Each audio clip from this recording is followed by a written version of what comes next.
Hello friends, ഇന്നത്തെ നമ്മുടെ video അടിപൊളി നല്ല സൂപ്പർ ടേസ്റ്റിലുള്ള ഒരു കറിയാണ്. ഇത് നമ്മൾ സവാള ഉപയോഗിച്ചാണ് ചെയ്യുന്നത്. ഇതിനകത്ത് നമ്മൾ തക്കാളി ഒന്നും ചേർക്കുന്നില്ല. നല്ല ചൂട് ചോറിൻ്റെ കൂടെ ഇതേലും ഒരു സ്പൂണും കൂടെ ചേർത്ത് അങ്ങോട്ട് കുഴച്ച് കഴിച്ചാൽ എന്ത് ടേസ്റ്റാണെന്നറിയാമോ? വെറുതെ പറയുന്നതല്ല, ഇത് നിങ്ങൾക്ക് എല്ലാവർക്കും ഇഷ്ടപ്പെടും. ഇത് നമുക്ക് 2-3 ദിവസം വരെ സ്റ്റോർ ചെയ്ത് വെക്കാനൊക്കെ വളരെ നല്ലതാണ്. ചോറിൻ്റെ കൂടെ മാത്രമല്ല, ചപ്പാത്തിയുടെ കൂടെയും ഇഡലിയുടെയും ദോശയുടെയും ഒക്കെ കൂടെ നമുക്കിത് കഴിക്കാൻ പറ്റും.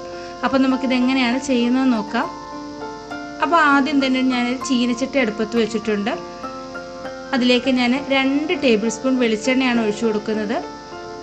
നമ്മളത് ചെയ്യുന്നത് വെളിച്ചെണ്ണയിൽ തന്നെ ചെയ്യണം, എങ്കിൽ മാത്രമേ നല്ലൊരു ടേസ്റ്റ് ഇതിന് കിട്ടത്തുള്ളൂ. ഇനി വെളിച്ചെണ്ണ ഇല്ലെന്നുണ്ടെങ്കിൽ മാത്രമേ നമ്മൾ വേറെ ഓയിൽ ഉപയോഗിക്കാവൂ കേട്ടോ.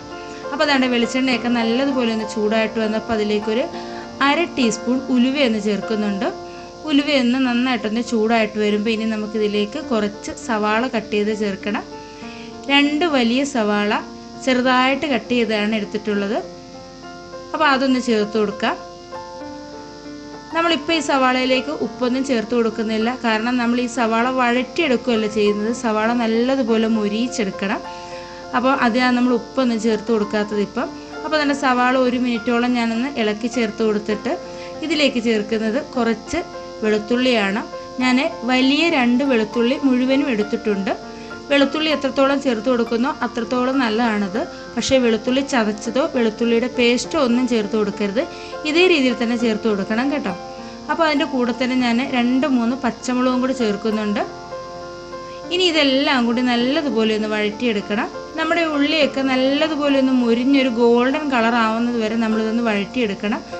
ഇപ്പോൾ തന്നെ നമ്മുടെ ഉള്ളിയൊക്കെ ഒന്ന് വഴണ്ടി വന്നിട്ടുണ്ട്, ഒരു ഗോൾഡൻ കളറായിട്ട് വന്നിട്ടുണ്ട്. ഈ ഒരു സമയം വരെ നമ്മളിത് വഴറ്റിയെടുക്കണം.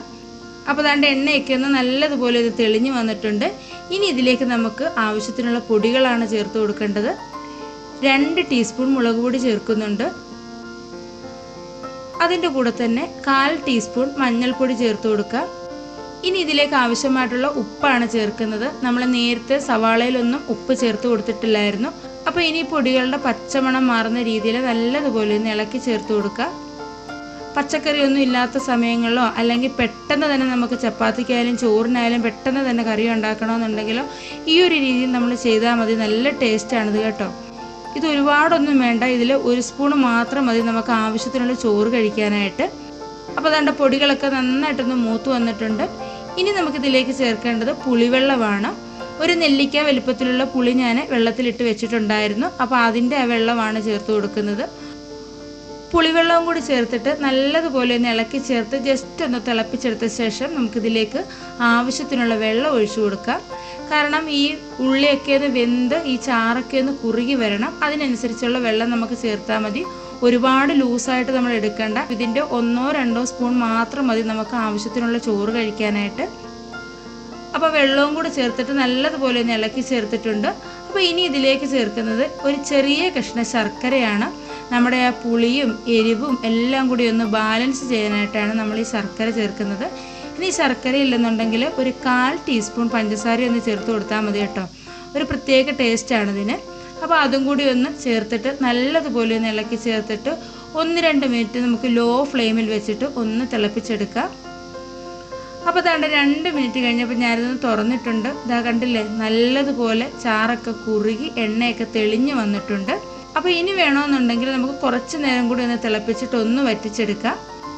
ഇപ്പോൾ അതാണ്ട് നല്ല രീതിയിലൊന്ന് ചാറൊക്കെ ഒന്ന് കുറുകി വന്നിട്ടുണ്ട്.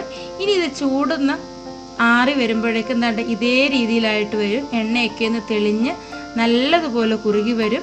ഇതിനകത്ത് നമ്മൾ മല്ലിപ്പൊടിയോ അതുപോലെ തേങ്ങയോ ഒന്നും ചേർക്കാത്തത് കൊണ്ട് തന്നെ 2-3 ദിവസം നമുക്കിത് സ്റ്റോർ ചെയ്ത് വെക്കാനായിട്ട് പറ്റും. ഇതിനകത്ത് നമ്മൾ തക്കാളി ഒന്നും ചേർത്തിട്ടില്ല. തക്കാളി ഇല്ലെങ്കിലും നമുക്ക് ചോറിനായാലും ചപ്പാത്തിക്കായാലും ഒക്കെ നമുക്ക് ഇതേ രീതിയിൽ കറി ഉണ്ടാക്കി എടുക്കാവുന്നതാണ്. അതുപോലെ തന്നെ നമ്മൾ ദൂരെ യാത്രയൊക്കെ ചെയ്യുമ്പോൾ ഇതുപോലൊരു കറി ഉണ്ടാക്കി വെക്കുകയാണെങ്കിൽ നമുക്ക് പൂരിക്കും ചപ്പാത്തിക്കും ഇഡലിക്കും ഒക്കെ കഴിക്കാൻ നല്ലതാണ്. അപ്പോൾ നിങ്ങൾക്ക് എല്ലാവർക്കും ഇത് ഇഷ്ടമാകും. ഒരു പ്രാവശ്യമെങ്കിലും ഇതുപോലെ ഒന്ന് ചെയ്തു നോക്കണം. ചെയ്ത് നോക്കിയിട്ട് നിങ്ങളുടെ അഭിപ്രായങ്ങൾ അറിയിക്കണം. വീഡിയോ ഇഷ്ടമായിട്ടുണ്ടെങ്കിൽ ലൈക്ക് ചെയ്യാനും ഷെയർ ചെയ്യാനും കമൻറ്റ് ചെയ്യാനും അതുപോലെ തന്നെ നമ്മുടെ ചാനലൊന്ന് സബ്സ്ക്രൈബ് ചെയ്ത് സപ്പോർട്ട് ചെയ്യാനും മറക്കരുത്. അപ്പോൾ നമുക്ക് അടുത്തൊരു വീഡിയോയുമായിട്ട് വളരെ പെട്ടെന്ന് തന്നെ കാണാം. അതുവരേക്കും ബൈ. Thank you.